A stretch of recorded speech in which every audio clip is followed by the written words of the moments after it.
وسبحان الله بكرة وأصيلا لا إله إلا الله وحده لا شريك له له الملك وله الحمد يحيي ويميت وهو على كل شيء قدير ولا حول ولا قوة إلا بالله العلي العظيم استغفر الله العظيم حول ولا قوة إلا بالله أعوذ بالله من الشيطان الرجيم بسم الله الرحمن الرحيم الحمد لله رب العالمين حمد الشاكرين حمد الناعمين حمدا يوافي نعمه ويكفي مزيدا يا ربنا لك الحمد كما ينبغي لجلالك الكريم عظيم سلطانك اللهم صل على سيدنا محمد وعلى آل سيدنا محمد اللهم إنا نسألك سلامة في الدين وعافية في الجسد وزيادة في العلم وبركة في الرزق وتوبة قبل الموت ورحمة عند الموت ومغفرة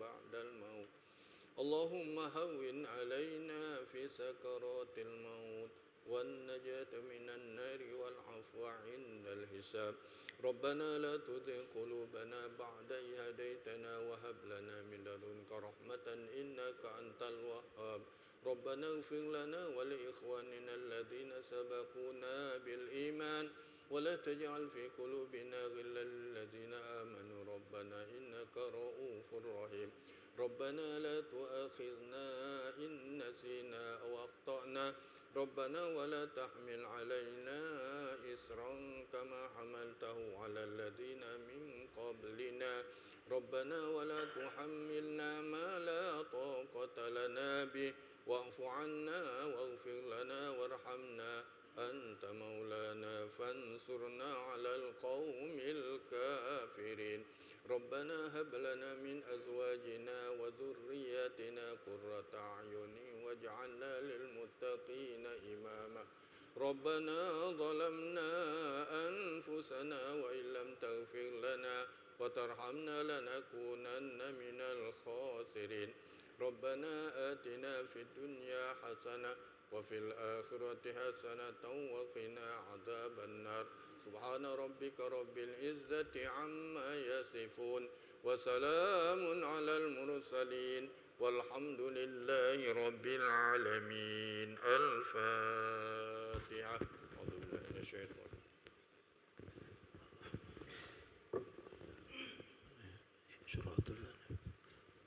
بسم الله الرحمن الرحيم الحمد لله رب العالمين اللهم صل وسلم وبارك على سيدنا محمد وعلى ال سيدنا محمد اللهم بحق الفاتحه بسر الفاتحه وكرمة الفاتحه افتح لنا ابواب الخير واجعلنا من اهل الخير يا فارج الحمد يا كاشف الغم يا من لعبدي اغفر يرحم ربنا تقبل منا انك انت السميع العليم وتب علينا انك انت التواب الرحيم دعواهم بها سبحانك اللهم وتحياتهم بها سلام واخر دعواهم الحمد لله رب العالمين.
بسم الله الرحمن الرحيم الفاتحة إلى روح حبيبنا وشفيعنا سيدنا رسول الله صلى الله عليه وسلم وعلى آله وأصحابه وأزواجه وإخوانه من الأنبياء والمرسلين ثم إلى أرواح مشايخنا ولآبائنا وأمهاتنا ولمن له حق علينا خصوصا جامع هذه الأحاديث الإمام الشيخ محمد يوسف الكندهلاوي بأن الله يغفر لهم ويرحمهم ويعلي درجاتهم في الجنة وينفعنا بأسرارهم وأنوارهم وعلومهم وبركاتهم في الدين والدنيا والآخرة بسر الفاتحة.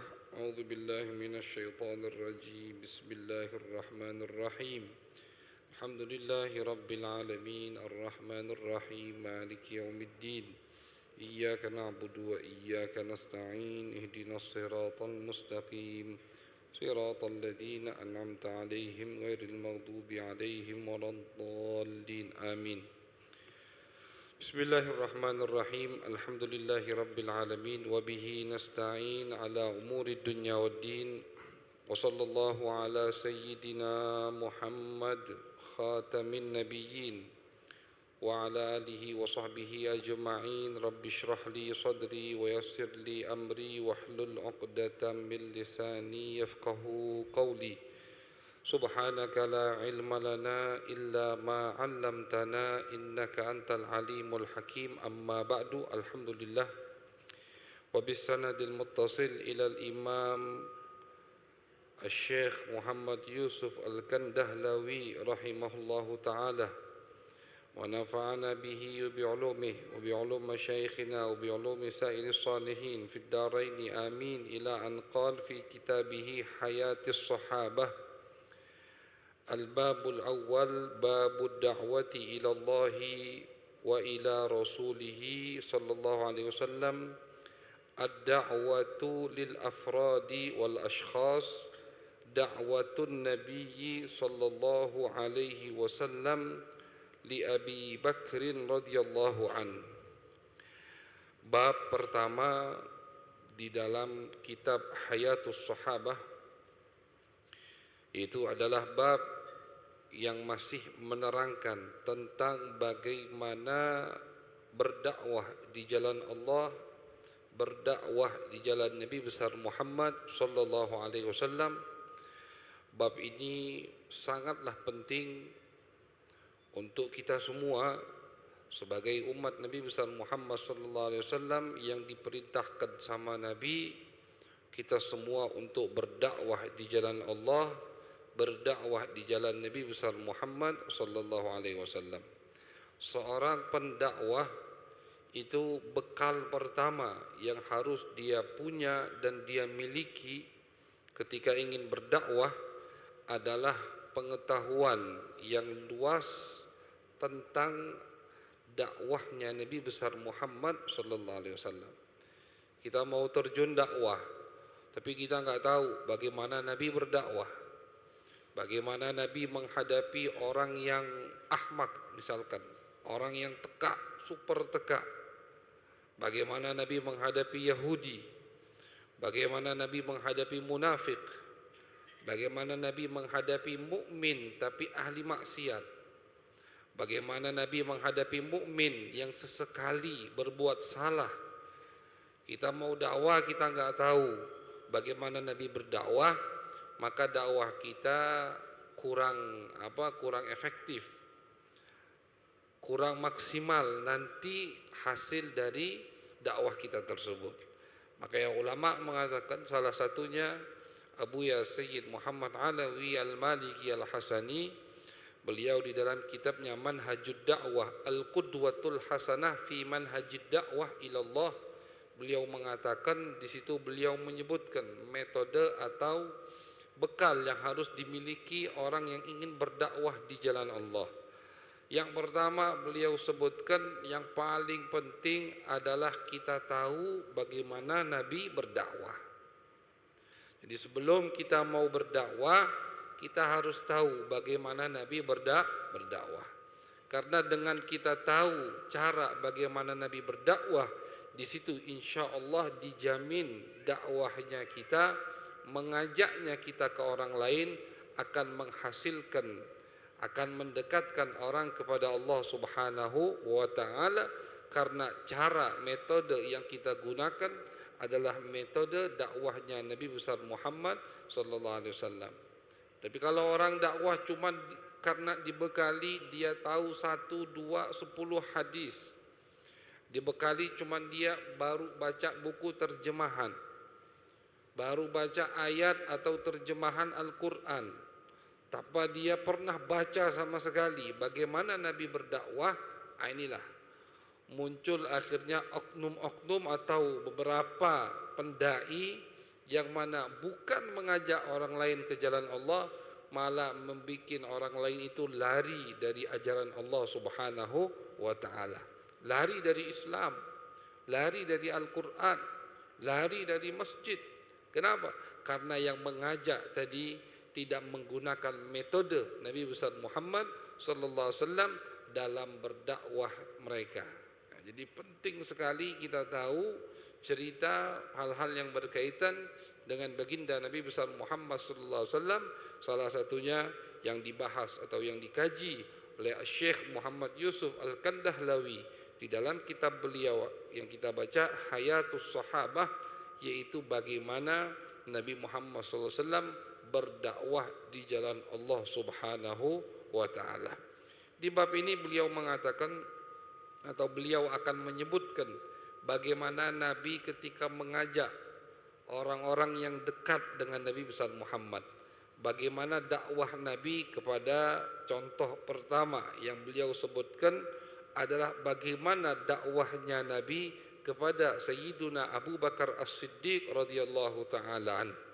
Seperti yang kita ketahui, kalau kita ditanya siapa laki-laki yang pertama kali iman kepada baginda Nabi besar Muhammad sallallahu alaihi wasallam, tentu jawabannya adalah Sayyiduna Abu Bakar As-Siddiq radhiyallahu ta'ala.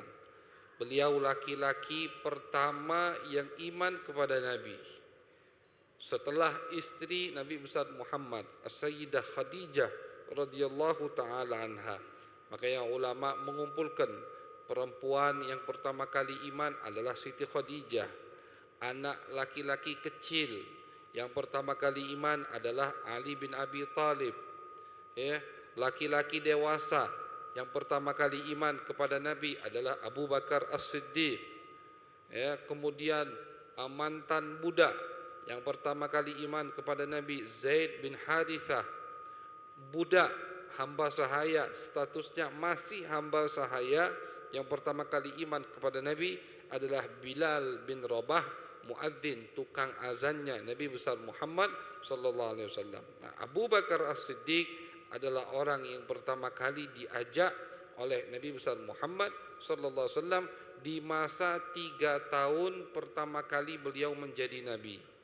Karena pernah kita sampaikan bahwasannya Nabi besar Muhammad sallallahu alaihi wasallam ketika beliau dilantik oleh Allah itu tidak diperintahkan langsung untuk berdakwah secara terang-terangan. Enggak langsung. Jadi Nabi ketika dilantik oleh Allah 3 tahun dakwahnya itu diam-diam. Dari mulut ke mulut. Dari mulut ke mulut, dari rumah ke rumah, dari teman ke teman. Tidak secara terang-terangan. Enggak Nabi dakwah di depan Ka'bah, Nabi enggak naik podium, tidak. 3 tahun secara diam-diam. Siapa orang yang pertama kali diajak oleh Nabi besar Muhammad sallallahu alaihi wasallam di masa 3 tahun tersebut? Yang pertama kali diajak oleh Nabi adalah Sayyiduna Abu Bakar As-Siddiq radhiyallahu ta'ala an. Karena beliau ini teman dekat Nabi. Abu Bakar As-Siddiq teman dekat Nabi Muhammad, teman dari kecil. Dari kecil tu udah lengket sama Nabi besar Muhammad sallallahu alaihi wasallam. Dari kecil. Umurnya cuma beda 2 tahun. Lebih tua Nabi 2 tahun daripada Sayyiduna Abu Bakar As-Siddiq radhiyallahu ta'ala an. Nah, jadi enggak beda jauh. Kayak satu tingkatan begitu. Dekat dengan Nabi besar Muhammad sallallahu alaihi wasallam. Nabi tahu Abu Bakar mempunyai akhlak yang mulia. Abu Bakar juga tahu Nabi mempunyai akhlak yang mulia.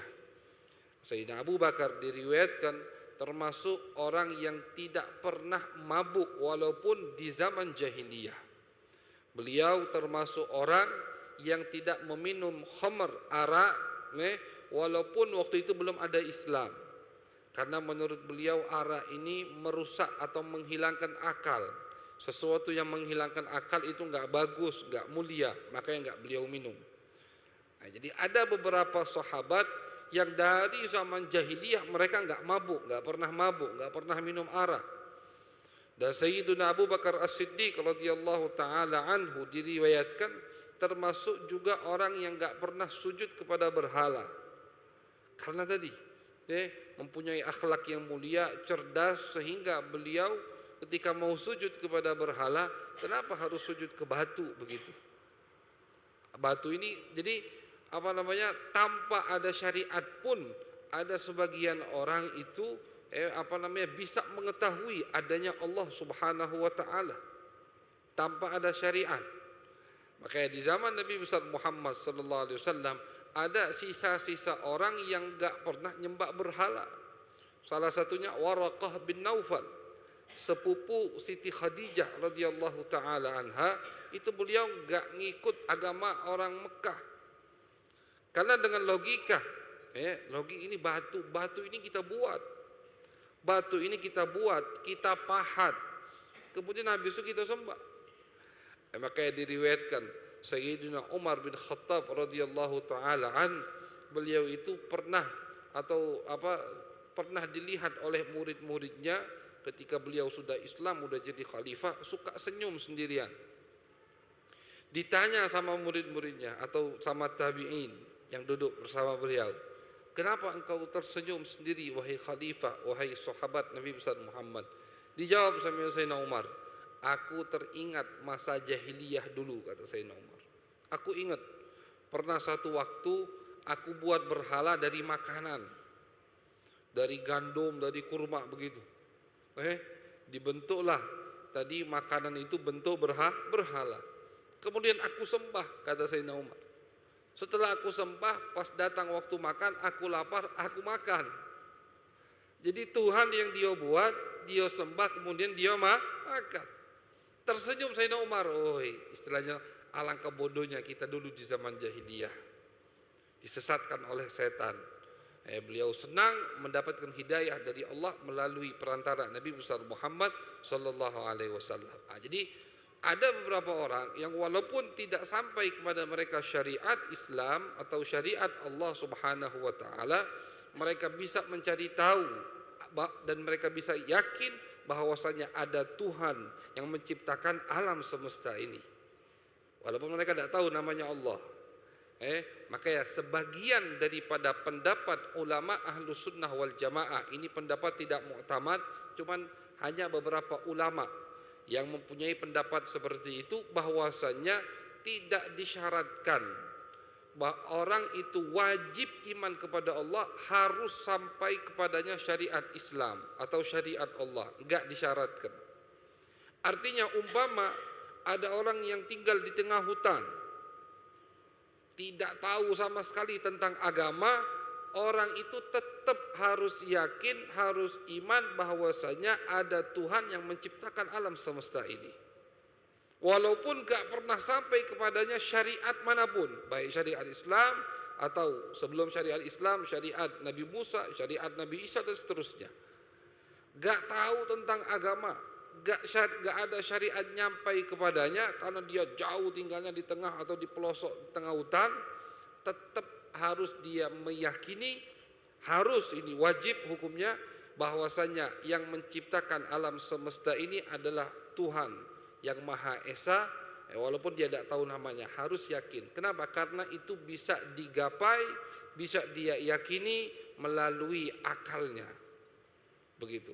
Walaupun ini pendapat sekali lagi tidak disepakati oleh banyak ulama, tetap jumhurul ulama, kebanyakan ulama Ahlus Sunnah wal Jamaah mengatakan untuk orang agar dia wajib iman kepada Allah harus sampai kepadanya syariat Allah Subhanahu wa taala, harus ada utusan yang sampai kepadanya yang memberitahukannya bahwasanya ada Allah Subhanahu wa taala dengan sifat 20 yang dimiliki oleh Allah Subhanahu wa taala. Saking pinternya atau pentingnya peran akal di dalam iman daripada manusia hamba Allah Subhanahu wa taala. Jadi Sayyiduna Abu Bakar As-Siddiq radhiyallahu taala anhu, beliau termasuk orang yang tidak pernah mabuk minum khamar, minum arak di zaman jahiliyah. Beliau termasuk orang yang tidak pernah berzina di zaman jahiliyah. Jadi beliau mempunyai akhlak yang mulia dari zaman jahiliyah. Makanya innal qarin bil qarin yaqtadi. Jangan heran. Kenapa ya? Karena dia teman Nabi besar Muhammad sallallahu alaihi wasallam. Begitu jangan heran. Oh madai. Jangan heran. Lihat siapa temannya. Karena ulama mengatakan teman itu kalau kita mau tahu seseorang, kita nggak tahu biodatanya, secara lengkap bagaimana perilakunya. Lihat temannya siapa. Oh temannya orang baik, temannya suka ke majelis, temannya jujur, temannya tidak pernah bohong. Oh berarti dia insya Allah orang baik. Insya Allah dia orang baik karena temannya baik. Innal qarin bil qarin yaqtadi. Teman itu akan mengikuti secara otomatis siapa yang dia temani, begitu. Jadi jangan heran ketika Sayyiduna Abu Bakar As-Siddiq diriwayatkan tidak pernah mabuk, tidak pernah berzina, tidak pernah. Jangan heran. Kenapa?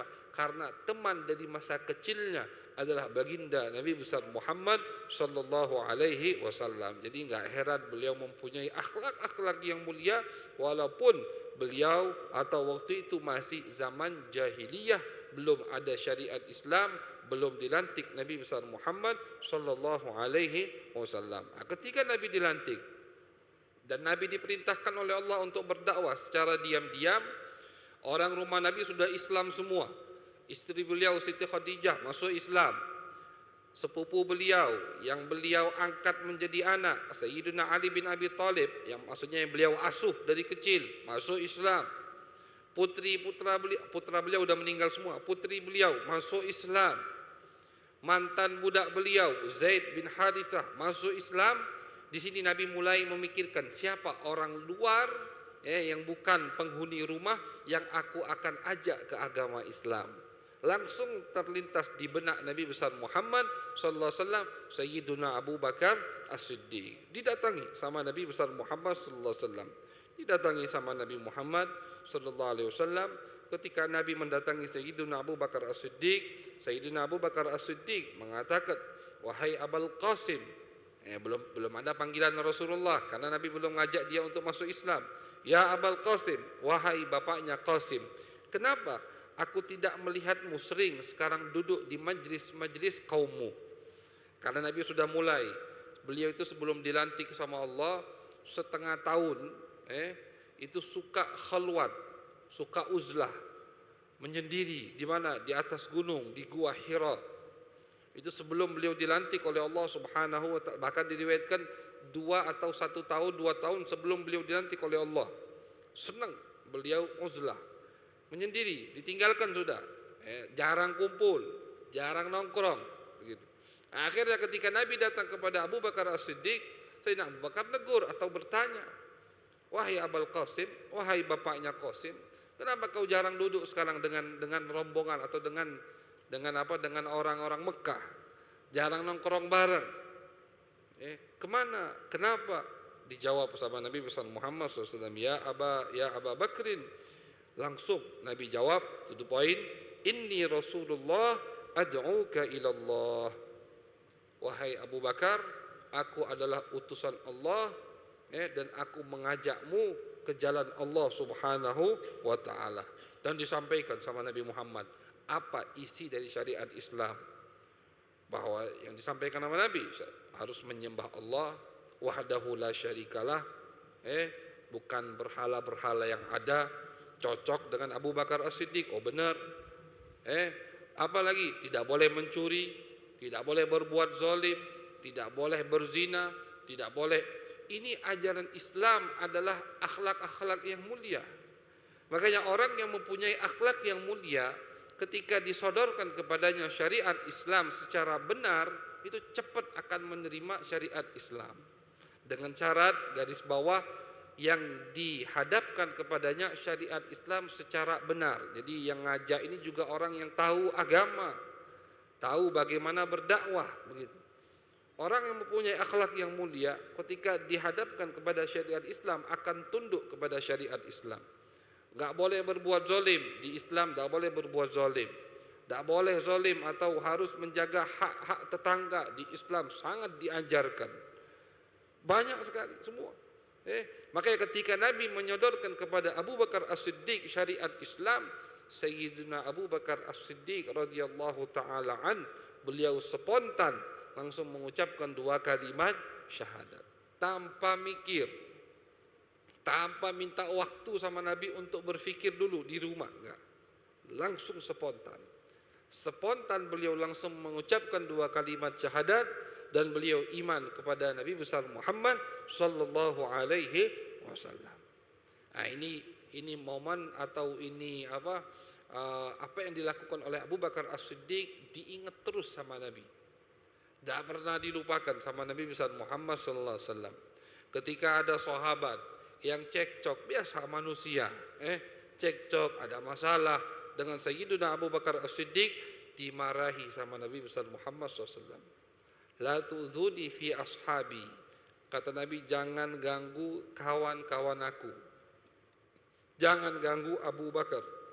Ma da'autu ahadan ilal Islam illa kanat indahu kabwah wa taraddudun wa nadharun illa Abu Bakrin. Kata Nabi, sesungguhnya demi Allah, tidaklah aku mengajak kalian untuk masuk agama Islam kecuali banyak dari kalian yang ragu-ragu dulu, mikir dulu, maju mundur, kecuali Abu Bakar, kata Nabi. Aku ngajak langsung oke, langsung iya. Begini Abu Bakar, iya ya Rasulullah. Langsung iman. Dan imannya Abu Bakar As-Siddiq, beliau itu namanya bukan Abu Bakar As-Siddiq, atau As-Siddiq itu bukan nama beliau. As-Siddiq itu adalah laqab, julukan untuk beliau. Apa arti As-Siddiq? Arti As-Siddiq orang yang banyak atau yang sangat percaya, yang sangat iman kepada siapa? Kepada baginda Nabi besar Muhammad sallallahu alaihi wasallam. Nabi ngajak sepatah dua patah langsung masuk ke hati beliau, dikunci, tidak pernah berubah sama sekali. Iman Sayyiduna Abu Bakar As-Siddiq radhiyallahu ta'ala. Makanya ketika Abu Jahal habis Nabi Isra Mi'raj, Nabi menceritakan kepada musyrikin Mekah tentang apa yang terjadi di dalam perjalanan Isra Mi'raj semalam. Ada orang yang baru mau tertarik dengan Islam, akhirnya mundur, gak jadi, karena gak bisa mencerna dengan akal mereka cerita Isra Mi'raj Nabi Muhammad SAW.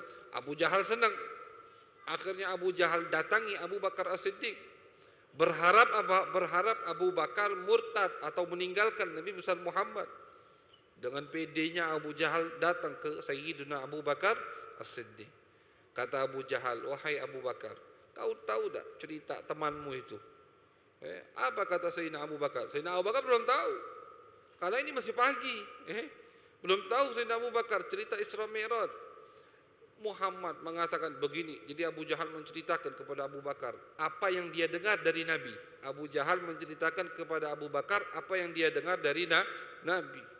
Ngaku semalam ke Baitul Maqdis, habis itu ke langit yang paling atas, tapi subuhnya udah di tengah-tengah kita. Kita ini kalau ke Baitul Maqdis sebulan peginya aja itu, PP 2 bulan, Nabi semalam begitu. Sayyidina Abu Bakar tersenyum. Kata Sayyidina Abu Bakar, awaqad qalahu dzalik.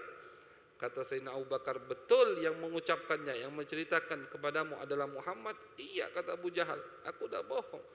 Kata Sayyidina Abu Bakar, kalau begitu aku iman kepada apa yang disampaikan oleh Nabi Muhammad sallallahu alaihi wasallam. Aku percaya lebih dari itu, lebih aneh dari itu, lebih hebat dari itu aku percaya, apalagi cuman begitu. Walidzalika summiya As-Siddiq. Dari saat itu diriwayatkan beliau dinamakan, dipanggil oleh Nabi As-Siddiq, orang yang sangat kuat imannya, sangat percaya kepada baginda Nabi besar Muhammad sallallahu alaihi wasallam, Sayyiduna Abu Bakar As-Siddiq. Jadi ketika ada beberapa sahabat, salah satunya Sayyidina Umar, pernah, namanya manusia, kadang ada cekcok, ada kurang setuju begini, terganggu Sayyidina Abu Bakar yang marah adalah Nabi besar Muhammad sallallahu alaihi wasallam. Kata Nabi, jangan ganggu teman aku, jangan ganggu Abu Bakar. Demi Allah, kalian semua itu ketika aku ajak untuk masuk ke agama Islam, banyak yang maju mundur atau mikir dulu, tak langsung jawab iya, kecuali Abu Bakar, kata Nabi. Beliau langsung jawab iya. Dan wa ma nafa'ani malu ahadin mislu ma nafa'ani malu Abi Bakar As-Siddiq. Aku enggak pernah merasakan manfaat harta seperti aku merasakan manfaat hartanya Abu Bakar As-Siddiq radhiyallahu ta'ala. Jadi beliau ini orang kedua seperti Siti Khadijah yang menghabiskan hartanya untuk Nabi. Habis hartanya untuk Nabi. Dibantu dakwahnya Nabi Muhammad. Ketika banyak budak yang masuk Islam, salah satunya Bilal. Bilal itu yang memerdekakannya Abu Bakar As-Siddiq. Ketika Bilal masuk ke agama Islam, kemudian disiksa oleh majikannya yang bernama Safwan bin Umayyah. Umayyah, namanya Umayyah. Disiksa sama Sayyidina Abu Bakar, dibeli. Dan belinya enggak nawar. Dia Sayyidina Abu Bakar Siddiq. Kata Sayyidina Abu Bakar, wahai Umayyah, aku mau beli Bilal. Kata Umayyah, berapa? Terserah kau, kata Abu Bakar Siddiq. Kata Umayyah, wah biasa kalau orang beli pengen pasti mau jual di mahal ke. Kata Umayyah, ini umpama dia nak beli 5 juta pun aku kasih. Tapi sama Umayyah dikasih 500 juta misalnya begitu. Dibeli sama Sayyidina Abu Bakar Siddiq. Kata Umayyah, karena Umayyah udah kecapean nyiksa Bilal. Bilal tak mau murtad. Kuat imannya Sayyidina Bilal bin Rabah. Kecapean sudah, udah kelelahan. Jadi ada yang ngambil 5 juta, istilahnya kalau uang sekarang sangat murah sekali. Aku kasih, kata Umayyah. Tapi ketika aku melihat Abu Bakar kayak tertarik nian dengan Bilal, aku mahalkan 10 kali lipat. Dibeli sama Sayyidina Abu Bakar dengan harta beliau. Ada perempuan, budak juga iman, dibeli sana. Dan ketika dibeli, dimerdekakan langsung. Ketika dibeli, bukan dijadikan budak atau jadikan bodyguard, tidak. Dimerdekakan. Makanya ibunya, Sayyidina Abu Bakar As-Siddiq itu pernah disiksa oleh orang-orang musyrikin Mekah. Ketika Nabi sholat di depan Ka'bah, Sayyidina Abu Bakar As-Siddiq melindungi Nabi Muhammad. Orang-orang Mekah, Abu Jahal grup itu gerem, berani nian Muhammad kok menampakkan ibadahnya di depan kita. Mau dicegat, mau diganggu, ditamengi oleh Sayyidina Abu Bakar As-Siddiq. Akhirnya Sayyidina Abu Bakar yang disiksa, babak belur. Pulang dibopong ke bawah rumah, ibunya menangis ketika melihat anaknya babak belur, disiksa di jalan Allah. Kata ibunya, wahai anakku, kenapa kau tidak membeli budak-budak itu yang kuat-kuat, yang keker-keker, biar jadi bodyguardmu, biar menjagamu? Kenapa yang kau beli Bilal? Sayyidina Bilal bukan budak yang keker, bukan biasa. Yang kau beli Amir bin Fahirah, budak biasa. Yang kau beli budak perempuan. Apa kata Sayyidina Abu Bakar? Wahai ibuku, yang aku lakukan itu untuk Allah dan untuk Rasulnya. Bukan untuk cari bodyguard, bukan untuk cari pelindung, tapi yang aku lakukan semuanya untuk Allah dan Rasulnya. Ini bagaimana jihadnya Sayyidina Abu Bakar As-Siddiq radhiyallahu taala an, dan bagaimana beliau mencurahkan semua yang beliau miliki, keluarganya semua khidmat untuk Nabi Muhammad, hartanya untuk Nabi Muhammad, waktunya untuk Nabi Muhammad. Oleh karena itu ketika ada sahabat yang ribut atau cekcok dengan Abu Bakar, yang marah Nabi besar Muhammad sallallahu alaihi wasallam. Kita bayangkan, ini sahabat sesama sahabat. Bahkan diriwayatkan cekcoknya itu pernah sama Sayyidina Umar bin Khattab. Bukan sembarangan orang juga. InsyaAllah minggu depan kita akan kaji bagaimana dakwah Nabi kepada Umar bin Khattab. Bukan sembarangan orang, tapi tetap Nabi tersinggung, Nabi marah.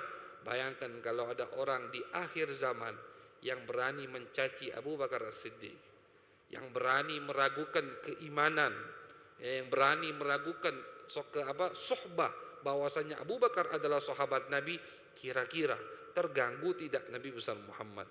Marah tidak Nabi besar Muhammad? Oleh karena itu, kalau kita mendengar ada kiai, ada habib, siapapun itu, ustadz, gelarnya profesor, doktor, 1 meter, misalkan gelarnya itu, titelnya 1 meter, tapi isinya, kajiannya mencaci sahabat, menjatuhkan martabat sahabat Nabi besar Muhammad SAW, siapapun sahabat itu jangan kita terima, karena itu bukan akidah yang benar, bukan syariat yang benar yang ditinggalkan oleh Nabi besar Muhammad SAW. Apalagi nggak nanggung-nanggung, yang dicaci, yang dimaki, yang diragukan keimanannya adalah sahabat termulia Sayyiduna Abu Bakar As-Siddiq radhiyallahu taala an, yang kalau sahabat lain ganggu dia, Nabi yang marah. Bayangkan bagaimana kalau yang ganggu Abu Bakar orang yang jauh daripada sahabat-sahabat Nabi besar Muhammad sallallahu alaihi wasallam, tentu yang murka, yang marah kelak adalah baginda Nabi besar Muhammad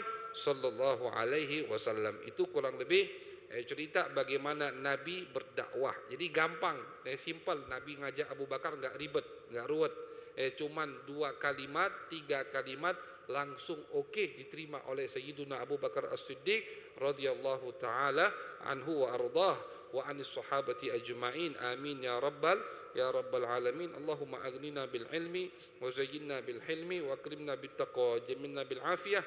Allahumma ij'al jam'ana hadha jam'an marhuma wa tafarruqana min ba'dihi tafarruqan ma'suma wa la taj'al fina wa la ma'ana wa la ilaina syaqiyan wa la mahruma. Rabbana taqabbal minna innaka antas samiul alim, tub alaina innaka antat tawwabur rahim. Sallallahu alaihi sayyidina Muhammad wa ala alihi wa sahbihi baraka wa sallam. Alhamdulillahi rabbil alamin. Assalamualaikum warahmatullahi wabarakatuh.